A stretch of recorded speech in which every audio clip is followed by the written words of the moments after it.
pandang orang sulit melihat pandang sudut orang lain, dan kurang empati. 4. Adanya perasaan ingin, iri, benci, marah, dan biasanya menutupi rasa malu dan gelisah. 5. Memiliki pemikiran bahwa permusuhan adalah suatu yang positif. Dan 6. Cenderung memiliki fisik yang lebih kuat, lebih dominan daripada teman sebayanya. Ketiga, sanksi. Sanksi adalah seseorang atau kelompok yang melihat atau menyaksikan terjadinya kasus perundungan atau bullying. Selanjutnya, dampak bullying bagi korban atau pelaku dan saksi. 1. Kepercayaan diri. 2. Malu, trauma, merasa sendiri, serba salah. 3. Takut sekolah. 4. Korban mengasingkan diri dari sekolah. 5. Kesakitan fisik dan psikologis. 6. Ketakutan sosial. 7. Timbul keinginan untuk membunuh diri dan mengalami gangguan jiwa. Pelaku bullying seringkali mengalami satu pelaku perundungan atau bullying akan belajar bahwa tidak ada risiko apapun lagi bila mereka melakukan kekerasan, agresi maupun mengancam anak lain. 2. Ketika dewasa, pelaku memiliki potensi lebih besar untuk menjadi kriminal dan akan bermasalah dalam fungsi sosialnya. Selanjutnya, sanksi bullying seringkali mengalami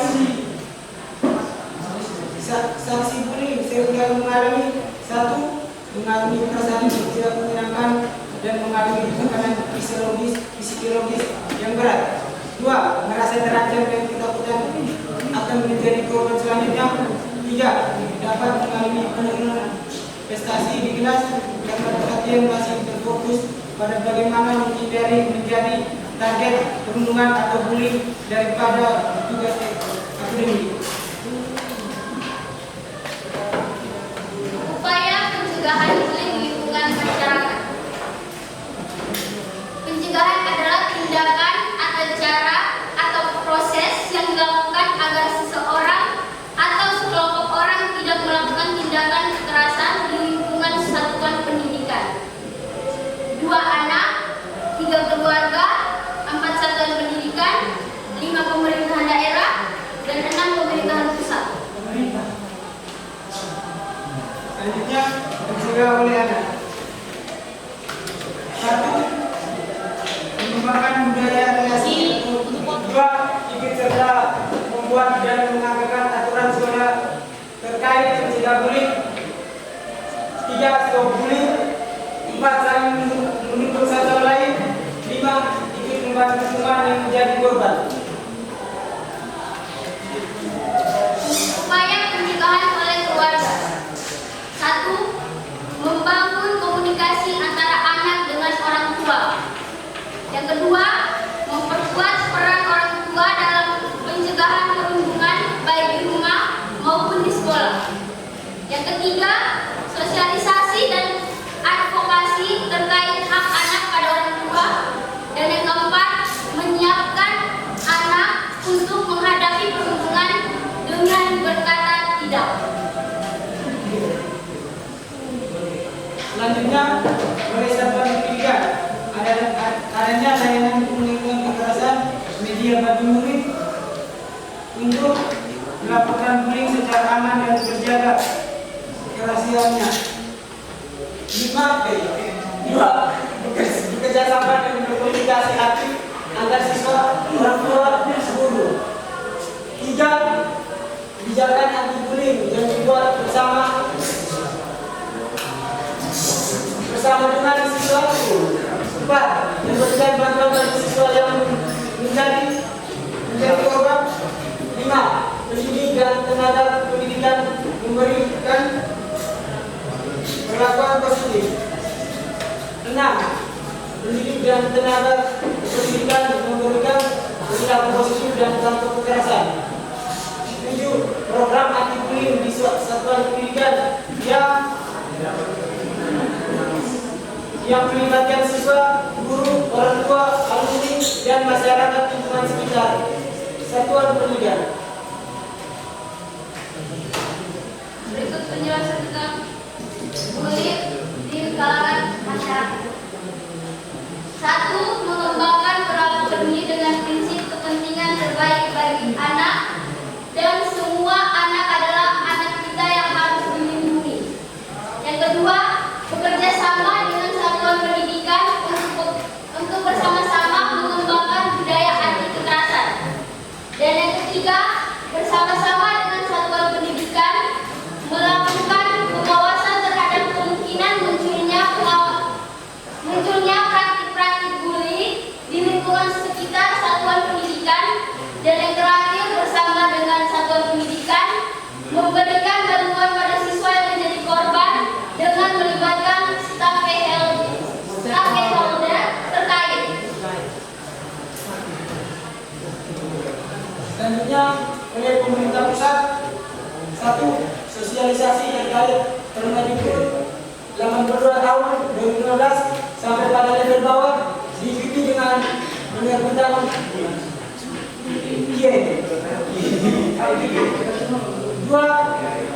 Sosialisasi kebijakan satuan pendidikan ramah anak dan konvensi hak anak pada satuan pendidikan.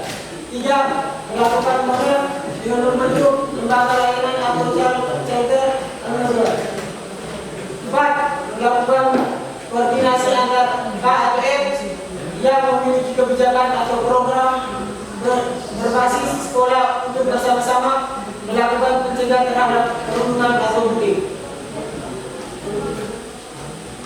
Sekian sosialisasi dari kami, sampai di sini. Terima kasih.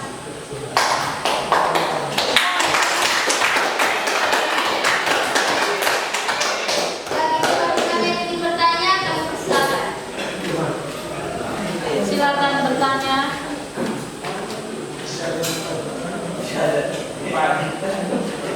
Silakan, kalau ada yang mau bertanya, silakan bertanya.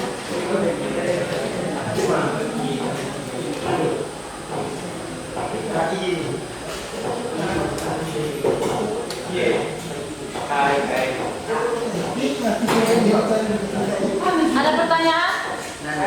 Silakan. Mikir, silakan.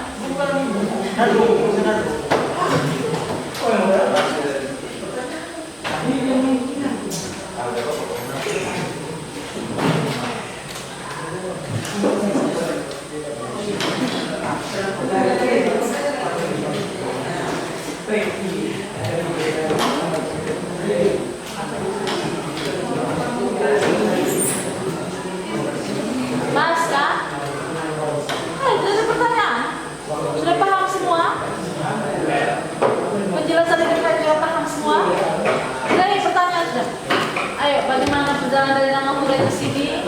Apakah kamu melihat ada tindakan pembulian oleh guru kah, oleh siswa kah, oleh orang tua, di keluarga, di mana lagi? Lingkungan sekolah atau di lingkungan sekitar masyarakat? Tidak ada yang tidak bertanya.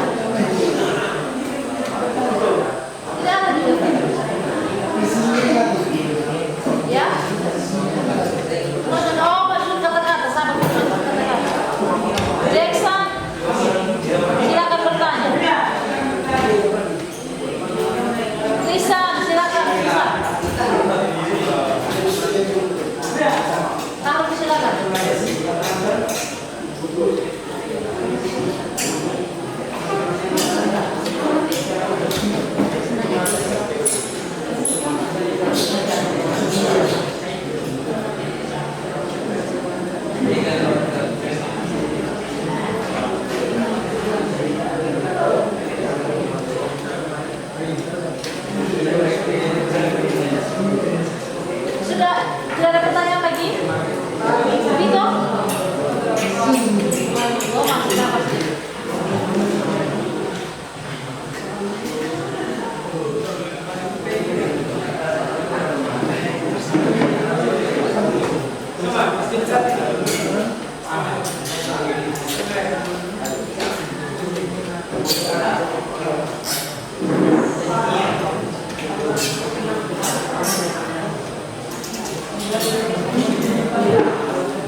kasih untuk Mofi dan Ki. Apa ada pertanyaan?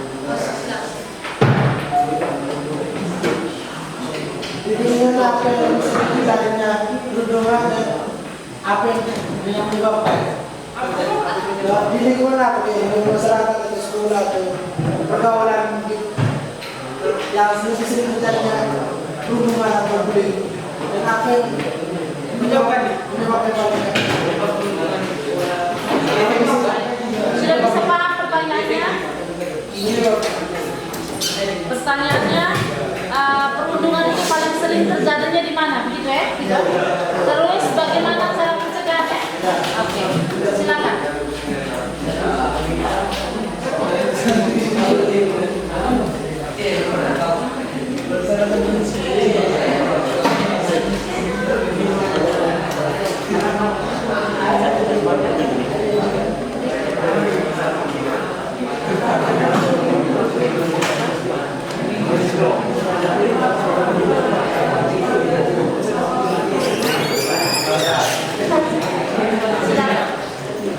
Siapa yang menjawab?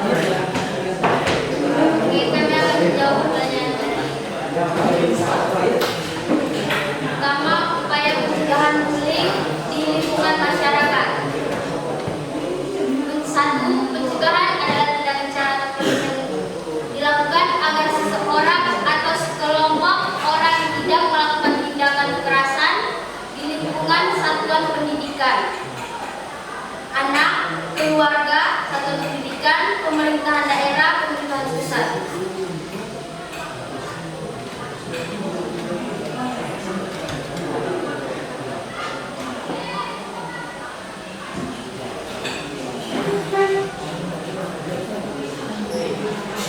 Di lingkungan keluarga, membangun komunikasi antara anak dengan orang tua, memperkuat peran orang tua dalam pencegahan perundungan baik di rumah maupun di sekolah. Tiga, sosialisasi dan informasi terkait hak anak pada orang tua. Dan yang keempat, menyiapkan anak untuk menghadapi perundungan dengan berkata tidak.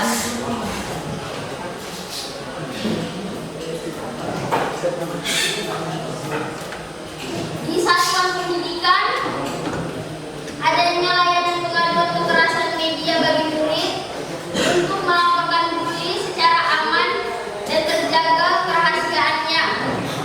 Dua, bekerja sama dan berkomunikasi aktif antar siswa, orang tua, guru, atau 3 pilar SRH. Tiga, kebijakan anti bullying yang dibuat bersama dengan siswa. Empat, memberikan bantuan bagi siswa yang menjadi korban. Yang kelima, pendidik dan tenaga kependidikan memberi berperan positif dan tanpa kekerasan.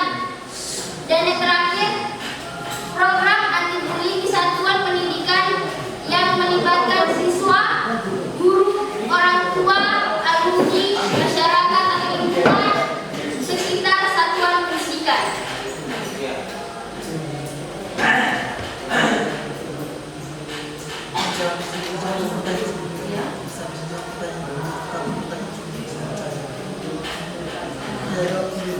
Sudah selesai?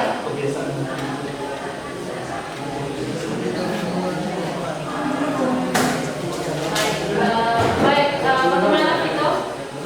pertanyaan maksudnya lingkungan yang lebih dominan terjadi dalam perundungan. Oh ya, baik. Lingkungan yang paling dominan yang terjadinya perundungan itu di mana? Sehingga di antara salah satu itu pencegahannya seperti apa?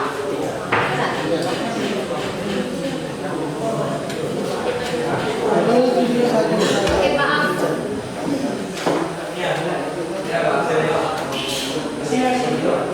Lingkungan yang paling dominan terjadi perundungan atau bullying menurut kami itu di sekolah.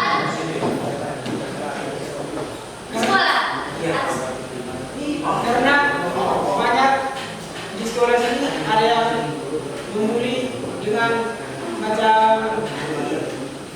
fisiknya, siapa itu biasa dibully. Akhirnya mengganggu orang tua.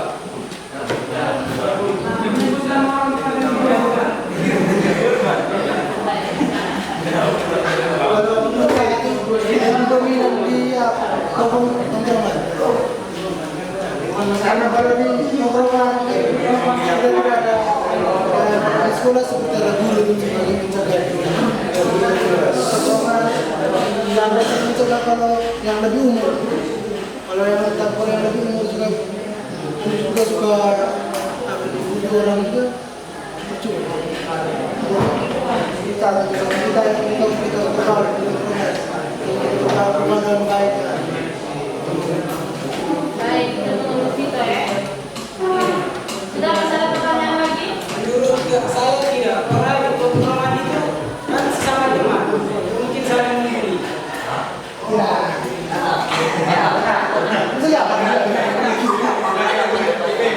Ini kalau kita pernah kita sama teman, tapi ada kita tidak tahu setiap orang kita ganggu mereka dengan merasa dia tidak suka kita juga kadang ketemu kita ketahuan kayak ganggu gitu jelas ternyata Mungkin itu kok teman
mengganggu teman sampai orang itu merasa tidak suka atau senang, dan itu kejadian dilakukan secara berulang.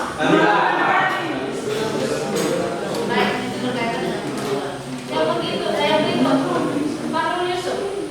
Berapa jenis perundungan? Di mana-mana sejak dulu.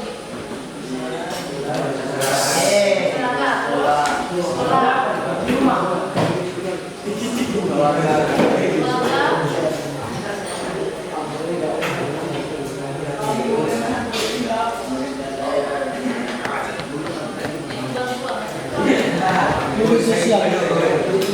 Baik, perhatikan. Bentuk atau jenis perundungan dan perundungan yang ada di sekolah, di rumah, dan di lingkungan masyarakat. Yang berikut, bentuk perundungan secara apa? Persoalan seperti apa dikatakan dengan perundungan? Dibagi menjadi berapa bagian?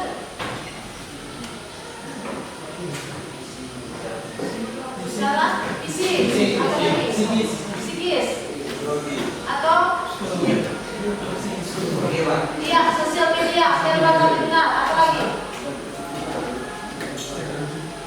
Secara sosial. Baik ya.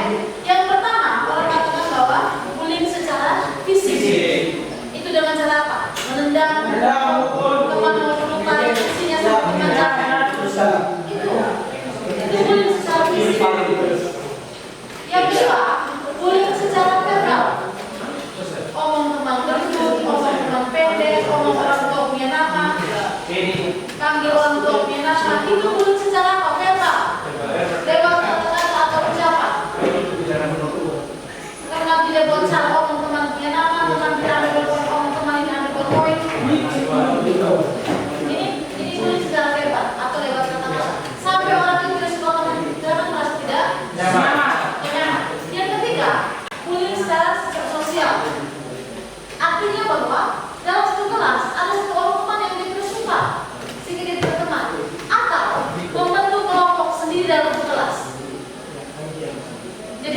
kelompok sendiri, ada yang kelompok sendiri. Jadi satu kelas itu ada 34 orang, bukan 34 itu teman semua, tidak. Dibentuk yang sendiri. Ada yang 5 orang, ada yang 7 orang, ada yang 8 orang.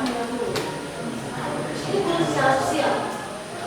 Yang keempat, orang bilang bullying secara sosial media atau disebut dengan cyberbullying. Sama sosial media atau orang bilang cyberbullying. Itu apa? Mengunggah fotonya teman, menjelek-jelekan teman dalam sosial media atau tidak? Jadi fotonya teman, nanti mukanya itu seperti gimana badannya manusia. Dan yang itu terjadi di mana? Terjadi di lingkungan sekolah Anda, di masyarakat Anda, di rumah pun ada.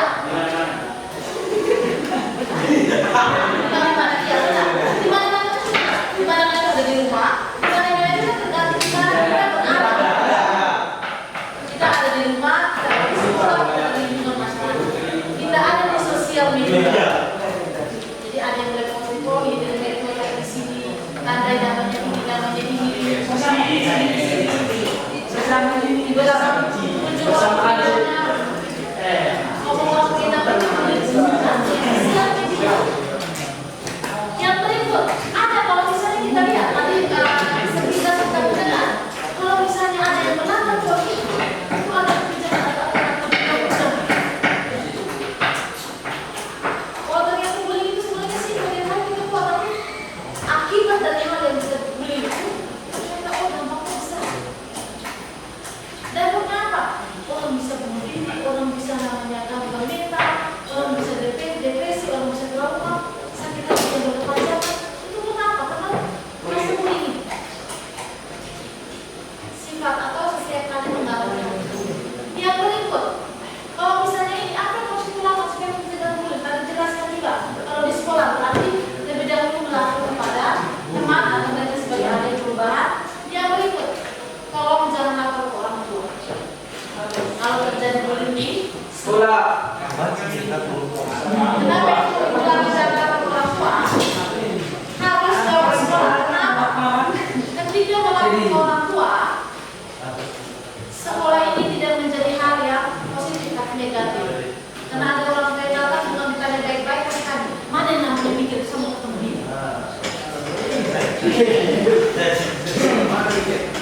Jadi ketika ada yang namanya bullying, ada korban atau ada pelaku, korban itu biasanya takut melapor. Kenapa? Nanti dia berusaha. Maka dari itu, saksi itu yang berhak untuk melapor. Misalnya dia kenapa? Dia berhubung terus dia ada pada sebelum di dalam sekolah. Itu yang dilaporkan. Tadi kan juga ada bahwa ada perlindungan dari masyarakat, ada perlindungan dari sekolah, bahkan ada perlindungan dari pusat. Nah, yang berikut berkaitan dengan pertanyaan kita, paling banyak mana yang terjadinya perundungan? Itu tergantung dalam situasional tempat kita berada. Nah, kalau misalnya kita lihat di berita, ada yang bilang berita, ada anak-anak yang sampai dihukum mati karena bullying. Ini sekarang lagi tidak anak-anak sekolah melakukan tindakan bullying. Dibawa dari mana? Dari lingkungan